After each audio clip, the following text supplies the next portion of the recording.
guess. Mr. President, the Iranian foreign minister this afternoon said if the U.S. is serious about negotiations, that you would call up Israel and request that they stop their airstrikes. Will you make that request? Well, I think it's very hard to make that request right now. If somebody's winning, it's a little bit harder to do than if somebody's losing. But we're ready, willing, and able, and we've been speaking to Iran, and we'll see what happens. Mr. President, what was the thought process behind the 2-week timetable? Just time to see whether or not people come to their senses. Mr. President, do you think the Europeans helped at all in talking with the Iranians? No, they didn't help. No. Iran doesn't want to speak to Europe. They want to speak to us. Europe is not going to be able to help in this one. 20 years ago, you were skeptical of a Republican administration that attacked a Middle East country on the idea of questionable intelligence of weapons of mass destruction. How is this moment different with Iran? Well, there were no weapons of mass destruction. I never thought there were. And that was somewhat pre-nuclear. You know, there was a nuclear age, but nothing like it is today. And it looked like I'm right about the material that they've gathered already. It's a tremendous amount of material. And I think within a matter of weeks, or certainly within a matter of months, they're going to be able to have a nuclear weapon. We can't let that happen. I was very much opposed to Iraq. I said it loud and clear, but I was a civilian, but I guess I got a lot of publicity. But I was very much opposed to the Iraq war. And I actually did say, don't go in, don't go in, don't go in. But I said, if you're going to go in, keep the oil. But they didn't do that. What intelligence do you have that Iran is building a nuclear weapon? Your intelligence community has said they have no evidence that they are at this point. Well, then my intelligence community is wrong. Who in the intelligence community said that? Your Director of National Intelligence, Tulsi Gabbard. She's wrong. Mr. President, are the Chinese in any way helping Iran at this moment? We're hearing reports of mysterious planes landing in Iran from China. I don't know. They say that they're there to take people out, but I can't tell you about that. I get along very well with China, get along very well with President Xi. I like him. He likes me. We have a very good relationship. We'll see what happens. I can't imagine them getting involved. Is this a decision that you need to make on Iran, whether to strike militarily? Is this the biggest decision you'll have to make as president? Well, I can't tell you that. I have to see what happens. I can't, really say that. It depends what the decision is. But I wouldn't really be able to tell you that now. I'll tell you in about a year from now, maybe 5 years or 10 years from now. You never know about decisions. You never really know. Would you support a ceasefire while the negotiations happen? I might, depending on the circumstances. Would you? Former Congressman Matt It's very hard to stop. I will say this. It's very hard to stop. When you look at it, Israel's doing well in terms of war.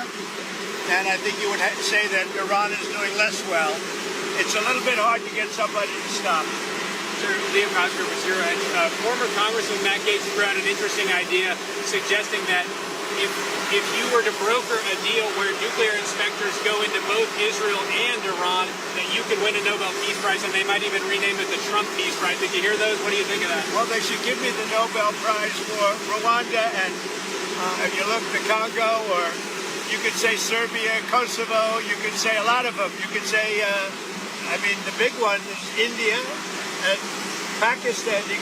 I should have gotten it 4 or 5 times. I should get it for the, I would think the Abraham Accords would be a good one too. But what do you They won't give me a Nobel Peace Prize because they only give it to liberals. Would you support Iran being able to have nuclear, or would you support Iran being able to have civilian nuclear energy capabilities up to 3.76%? They're sitting on the top of one of the largest piles of oil in the world. I just don't know why they need that for civilian work. It's one thing for certain countries to say, hey, I want to have a certain amount where I can go nuclear a little bit because we need it for electricity, we need it for air conditioners, etc.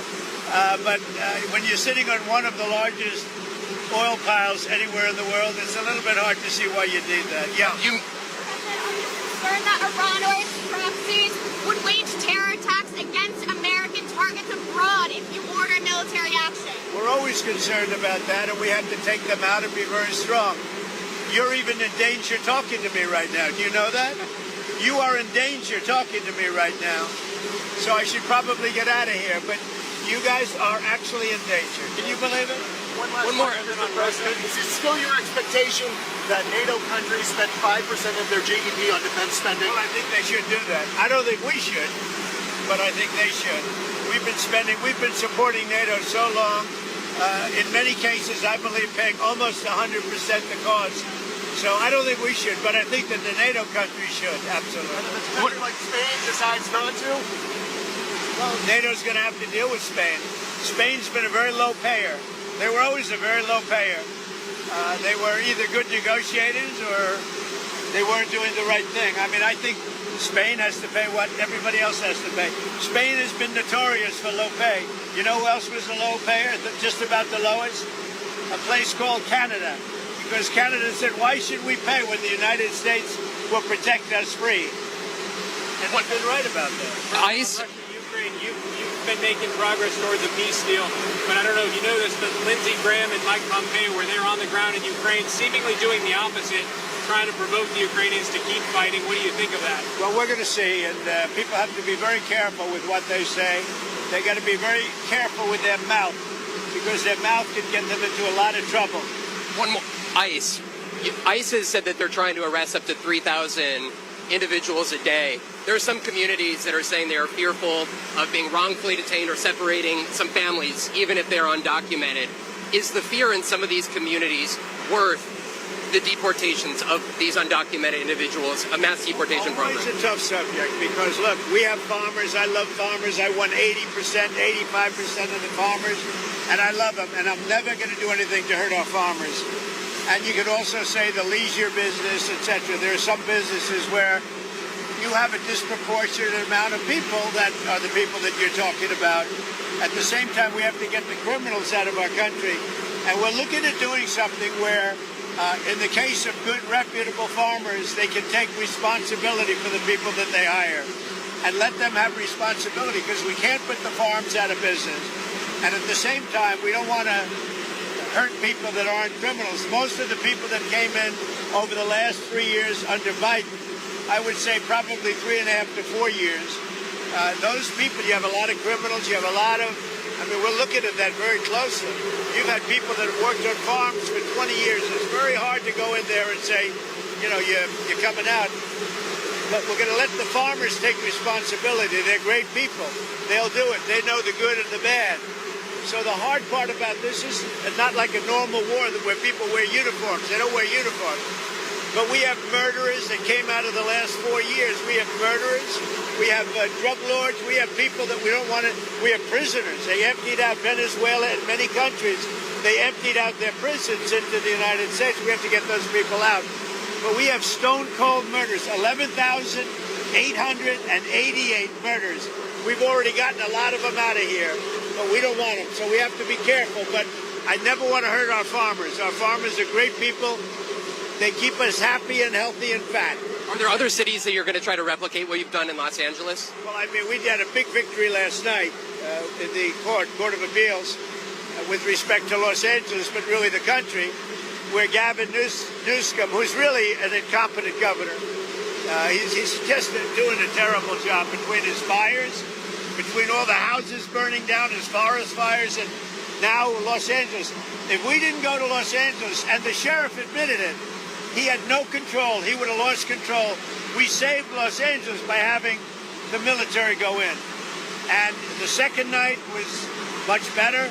The third night was nothing much. And the fourth night, nobody bothered even coming.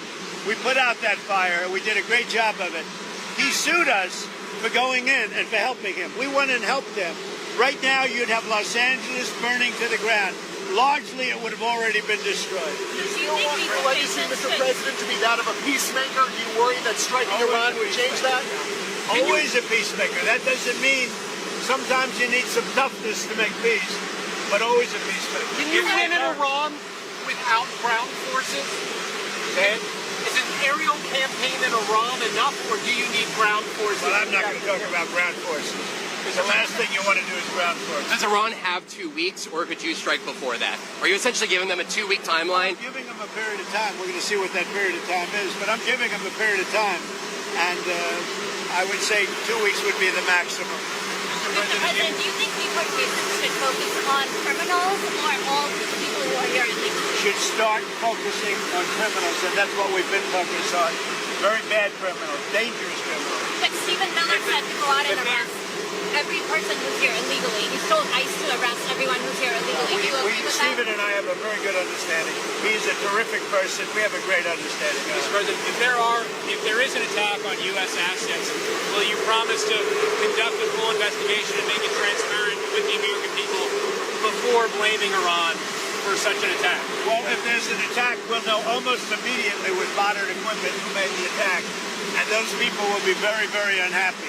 Would you Prime share Minister- that? I want to get you people out of danger. You're in danger standing with me. One more. Prime Minister Netanyahu said that they had the capacity to take out all of Iran's nuclear facilities. So what role would the U.S. be able to play, and why would they, if Israel says that they have all of the abilities, their own I'm not military? sure he said that, but they really have a very limited capacity. They can break through a little section, but they can't go down very deep. They don't have that capacity, and we'll have to see what happens. Maybe it won't be necessary. Maybe it won't be President, necessary. would you like to see Congress pass a bill that bans child transgender surgeries? Well, I know they're joking about it, aren't they? We're going to have to see how it comes to me in what form. Certainly, it's been something I've been talking about also. Okay? Thank you, Mr. President. Appreciate it. Thank you, everybody. Thank you.